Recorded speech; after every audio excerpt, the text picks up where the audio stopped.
নির্বাচন কমিশনের তালিকাভুক্ত নাই এবং সর্বশেষ যে তালিকা তারা প্রেরণ করেছেন আপনারা দেখবেন সেখানে দাঁড়িপাল্লাকে অন্তর্ভুক্ত করার জন্য তারা এটি রেখেছেন। অর্থাৎ জামাত ইসলামের নিবন্ধন যখন বাতিল হয়ে গিয়েছিল তখন কিন্তু প্রতীকের তালিকা থেকেও দাঁড়িপাল্লাকে বাদ দেওয়া হয়েছিল। সেই জায়গা থেকে আপনি যদি আওয়ামী লীগের বিষয়টি দেখেন যে আওয়ামী লীগের নিবন্ধন বর্তমানে স্থগিত অবস্থায় আছে। কোনো স্থগিত থাকা বিষয়ের প্রতীক যেটা তাদেরকে বরাদ্দ দেওয়া হয়েছিল সেটি তালিকায় অন্তর্ভুক্ত থাকার সুযোগ নাই। এটি আমরা বলেছি যে যেহেতু আওয়ামী লীগের নির্বাচনী তাদের যে নিবন্ধন সেটি স্থগিত আছে, অতএব তাদের প্রতীকটিও স্থগিত থাকতে হবে, প্রতীকটি এই তফসিলে অন্তর্ভুক্ত রাখার কোনো সুযোগ নেই। দ্বিতীয় প্রশ্নটি হচ্ছে যে আপনি যে একটি প্রশ্ন করলেন এটি আসলে আমাদের মাঝে কিছু লোকের মাঝে এই ভুল ধারণাটি তৈরি হয়েছে যে জাতীয় প্রতীক আসলে শাপলা। কিন্তু আপনারা যদি সংবিধানের 4-3 অনুচ্ছেদ এবং 1972 সালের একটি অর্ডার আছে এবং 72 সালের এই জাতীয় প্রতীক নিয়ে একটি রুলস আছে, এগুলোর একটি কম্বাইন্ড রিডিং আপনারা দেখেন, সেখানে দেখবেন যে 4টি আলাদা স্বতন্ত্র উপাদান নিয়ে জাতীয় প্রতীকটি গঠিত। তার ভিতরে ধানের শীষ আছে, তার ভিতরে তারকা আছে, তার ভিতরে পাট পাতা আছে এবং শাপলা আছে।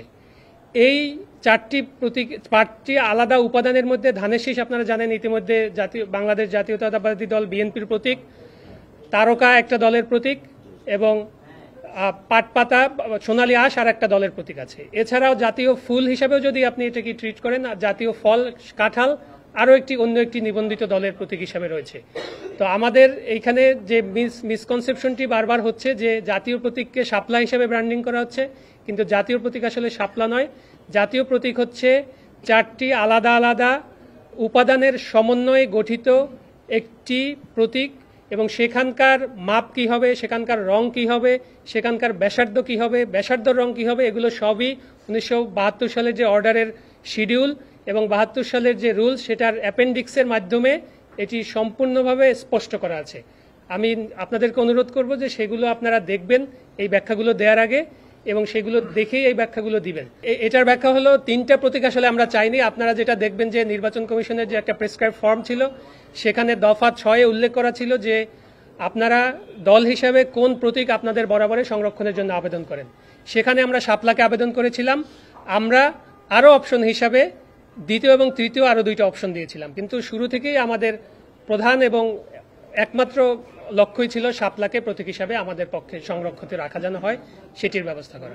যেহেতু ওই নিবন্ধিত রাজনৈতিক দল তারা যখন নিবন্ধন পায় তখন নির্বাচন কমিশন থেকে তাদেরকে কেতলি মার্কা বরাদ্দ দেওয়া হয়েছিল।